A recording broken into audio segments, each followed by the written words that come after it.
Hello and welcome to Flippin' Awesome. I'm Mindy and today we're in my kitchen and we're gonna make zucchini relish. It's a recipe from Ball, so it's tested and should be perfectly fine for canning.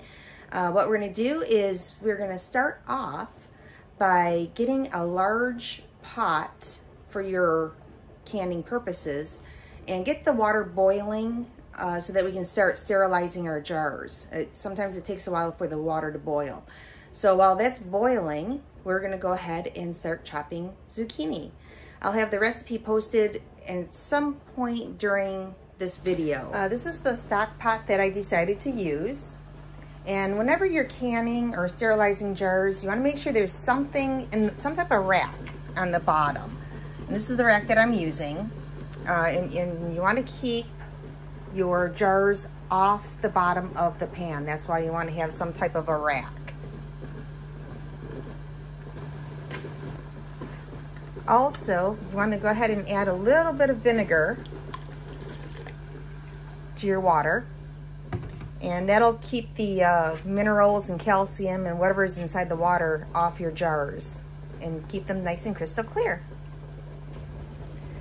In the recipe that we'll be using today, should make approximately around 16 half-pint jars, which is about this size right here. Now, if you're planning on canning, it's a really good idea to get like a kit, and it has, you know, the tongs in it, your funnel, and some other gadgets that really does come in handy. I've tried doing canning in the past without this, and I've got burnt a couple different times, and it's not fun. It's not fun. So you're better off getting a kit. You'll be glad you did. Okay, our water is boiling right now. So we are going to go ahead and pre-sterilize our jars. When you take your lid off your pan, be super careful because the steam is really hot. When you open the lid, open it to where it's like you're shielding yourself from the steam. What also helps is, if you did hit, if you're not familiar with all those boiling methods, have a long sleeve shirt on to protect your arm, or a long glove of some sort. But I'm a professional, so I'm good to go. I've already burnt myself in the past. I've learned my lessons. But anyways, so to pre-sterilize, we're gonna grab our jars, and again, the recipe calls for 16 jars. I like to sterilize at least 17 just in case there's extras. So what I'll do is I'll grab my jar and got my little grabber thing. Grab it, get a hold of it, and gently put it in your water. And we're just gonna fill the pot up and let them sterilize for about 10 minutes.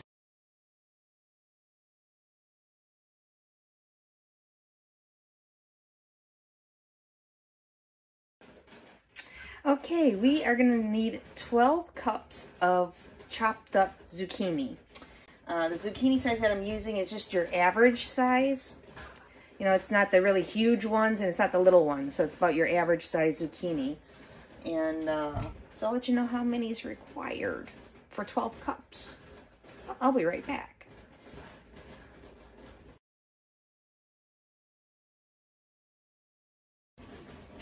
Okay, for 12 cups of chopped up zucchini, it took exactly 5 zucchinis that are approximately 1 foot long. When you go to use your zucchinis, you want to cut off the stem end. Don't use it.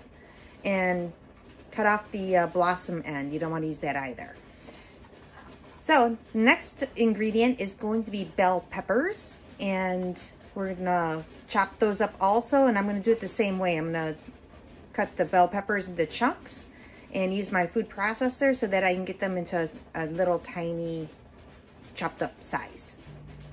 Okay, we'll use 6 cups of red, yellow, and orange peppers that'll make the relish look really pretty and give it a good flavor.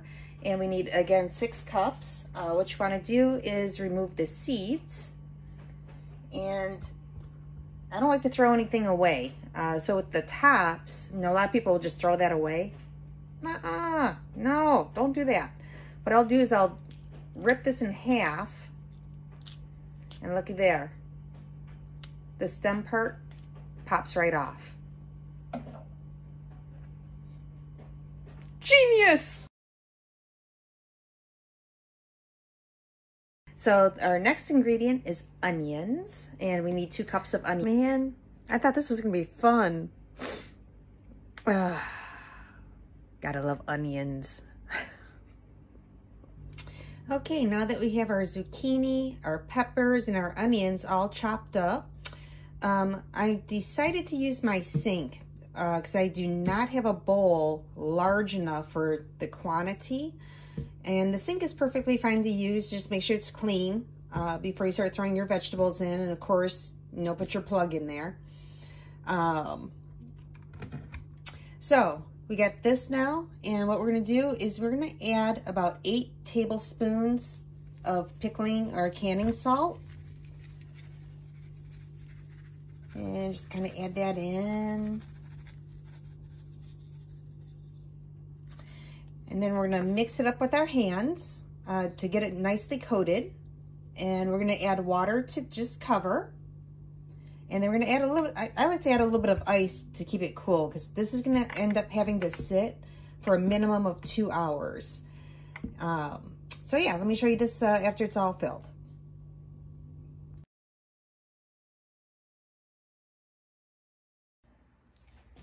Okay, welcome back. It's been a couple hours, and now it's time to strain our little mixture that we have and give it a rinse and kind of squish it a little bit to get some of the moisture out.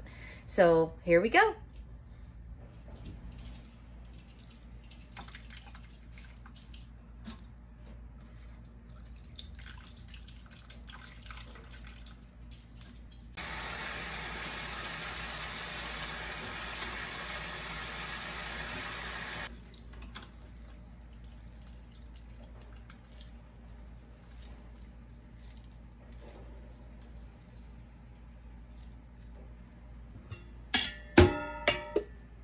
Okay, after we're all done rinsing and straining the vegetables, we want to get another pot that will hold these extra ingredients along with the vegetables. And the extra ingredients that we want to add to the pot right now would be these ingredients right here. So we want to add 6 cups of sugar. And with 6 cups of sugar, you know, that you'll be using about, I don't know, about 3/4 of a bag of the 4-pound bag of sugar, just so that you kind of know how much you'll need. We'll need 4 cups of white distilled vinegar. The recipe calls for 8 teaspoons of celery seed, which I'm not a big fan of celery seed. No, so I just went ahead and put in 4 teaspoons instead of the 8. Then it calls for 4 teaspoons of mustard seed, which is in this nice little fancy jar. Now the recipe does not call for turmeric, and I just love turmeric in my relishes. You know, so I'm gonna go ahead and I put in 2 teaspoons of the turmeric. Okay, so what we're going to do is, you know, add all those ingredients to the pot. We're going to give it a stir and warm it up. Okay, the sugar vinegar concoction here is starting to boil. I've been stirring it occasionally, and let's see here. I have it on like a medium-high heat. So now that it's starting to boil, what we're going to do is we're going to add our vegetables that are right here into the vinegar sugar mixture. And then once it comes to a boil again, we're going to reduce the heat and let it simmer for 10 minutes. And while it's simmering for 10 minutes,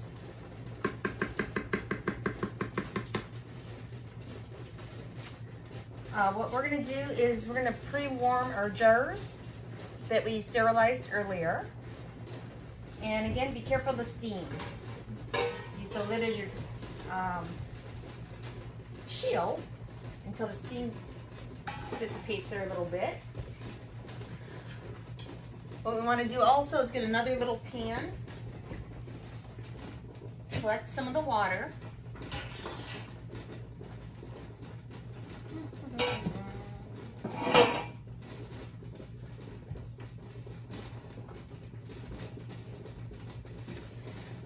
And we want to put our lids in here.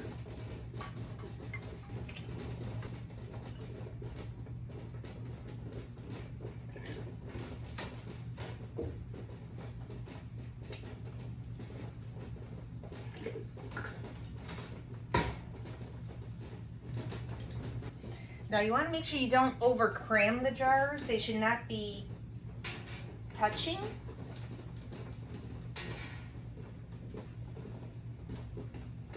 And also with your jars, you want to inspect them. Make sure that there's no chips or cracks in the jars.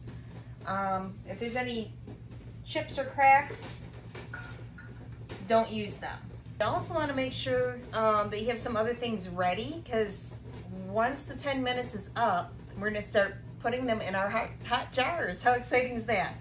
I know I'm really excited about it. You want to have a clean cloth that is damp. So I just wet this and wrung it out really good. And we're going to use this to wipe around the jar if some of the relish gets on the outside of the jar. You know, so I have a wet cloth ready. We have in our kit, it comes with a little magnet, and that's what we'll use to get our little lids out of the hot water. Oh, yeah, that's still hot. And we have our funnel, which will help keep, hopefully, our relish from getting on the outside of the jar. You know, so we just kind of dump it right in there. I'm pretty excited here. Let's rearrange these jars. This is my little workstation. There we go. I think we're ready to rock and roll. See you back in a couple minutes. 10 minutes that this has been simmering.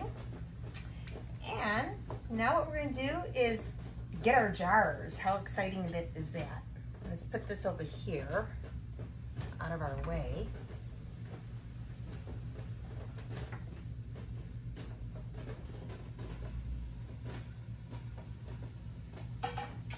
Okay, let's start by grabbing a jar.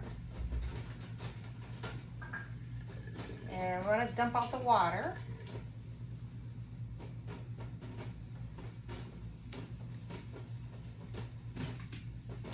We'll throw our little funnel inside of the jar.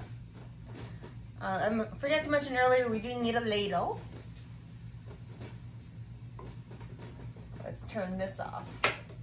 We'll turn the relish off.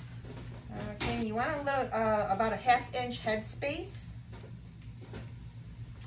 And that's pretty much like right where the threads start on your jar. Okay. And then we just grab a lid and a band, and you just tighten it with your fingers. And we're going to put that right back inside the bath here.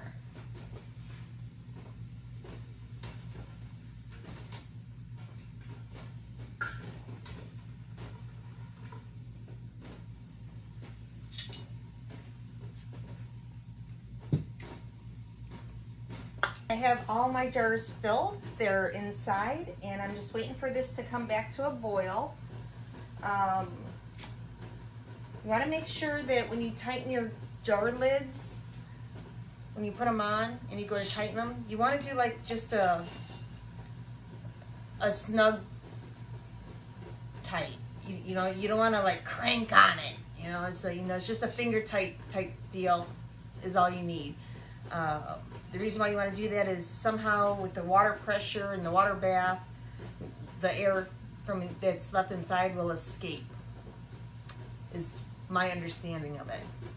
So yeah, you want it on, but you don't want to crank it. Another thing is you want to make sure you have at least a minimum of 1 inch of water that's above your jars. More the better. And sometimes it's an optical illusion. It's really hard to tell how deep it is. I have a little trick. What I will use is I'll find something with a wood handle that's dry. And I'll set it on top of a jar, bring it out, and then you can kind of see, you know, the water level is right about here. You know, so from here to here. So that's definitely over 1 inch. It's pretty close. So I'll probably add more water after this batch, just to make sure that there's plenty of water. But yeah, I definitely have a little bit more than 1 inch. I like to have more than that, but yeah, the minimum is at least 1 inch. So we're gonna put the lid back on so it'll get hotter quicker. And once it actually comes to a boil, we're gonna leave the lid on and let it go for 10 minutes. It's been processing for 10 minutes. So we are going to take the lid off.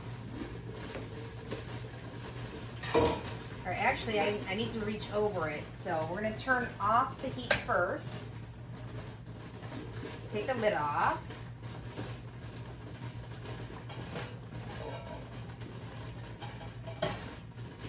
Okay, and it says to let it stay there for about 5 minutes. And then we can take them out. So that's what we'll do. It's been 5 minutes, just sitting there, so we can go ahead and take them out. I'm so excited. I'm always so excited. When you take them out, just give them a little tilt to get that extra water off. Set them on your towel.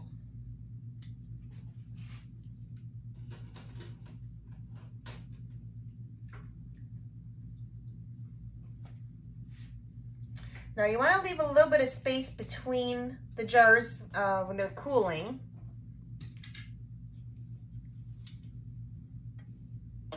And you also want to make sure that you set them in a location where there's no cool breezes or any breeze really. You don't want any, you want any type of cool breeze or breeze may cause the jars to crack because they're so hot. They be hot. Hot, hot, hot. So now what we're going to do is I'm going to turn this back on. I actually turned it off, you know, so I'm going to turn it on to just a low heat, just to warm it up again. I mean, it's still hot, but just to warm it up a little bit. While I was waiting for this to process, knowing that I wanted more water, I heated up some water in my tea kettle. So it's just as hot. So I'm going to add some hot water to this to get that over the inch mark. Okay, and also just before I turn the camera on, some of the tea kettle hot water, I switched out the water for my lids, you know, so that this will remain hot. Okay, so let's go ahead and turn this back on to high. Make sure I got the right burner here. And we're gonna do the process all over, you know, with the next jar. You might be wondering, what is zucchini relish good for? I tell you what, it's a sweet relish. Obviously, it's got the sugar in it. And it is awesome. It's awesome. I've made it in the past. Not this particular recipe, but it's very similar. But it's awesome. You can use it just like any other sweet relish that you find out on the market. You can use it in your deviled eggs, your tuna salad, potato salad, on your hot dogs, whatever you use regular sweet relish with, you can definitely use the sweet zucchini relish. And it's, to me, I like it a little bit better, you know, than the regular sweet relish made from cucumbers. Okay, it's the next day, and obviously I've been up for a little bit, and I did check the cans to see if they were sealed. And to do that, you just touch the tops of them, and if you hear the little popping, the buckling of the metal, that is not sealed. And again, when it's not sealed, you can either use it right away, put it in your fridge, or try resealing them in your hot water bath. I did end up getting 17 jars, so it's a good thing I sterilized an extra one. And I also got a little extra, which I just threw into a separate jar that I had on hand, and I will just use this right away. I'll keep it in the fridge. And I did give it a taste test, and it is awesome. It turned out really, really, really good. The jars that I used, they say that they seal up to 18 months. So what I decided to start doing is, instead of putting the date of today, the date that I made it, I'm putting down the expiration date. I think it's going to come more in handy in the future when you're like, well, how long are these good for? I don't know. Well, thanks again, as always, for watching. If you liked today's content, I would highly appreciate it if you would just subscribe down below. And that will help me to do more future videos for you. And again, I am Mindy with Flippin' Awesome. And I do many, many different things around the home with different projects, from the kitchen to home repairs. You'll never know what to expect from me. So go ahead and subscribe, and see you soon.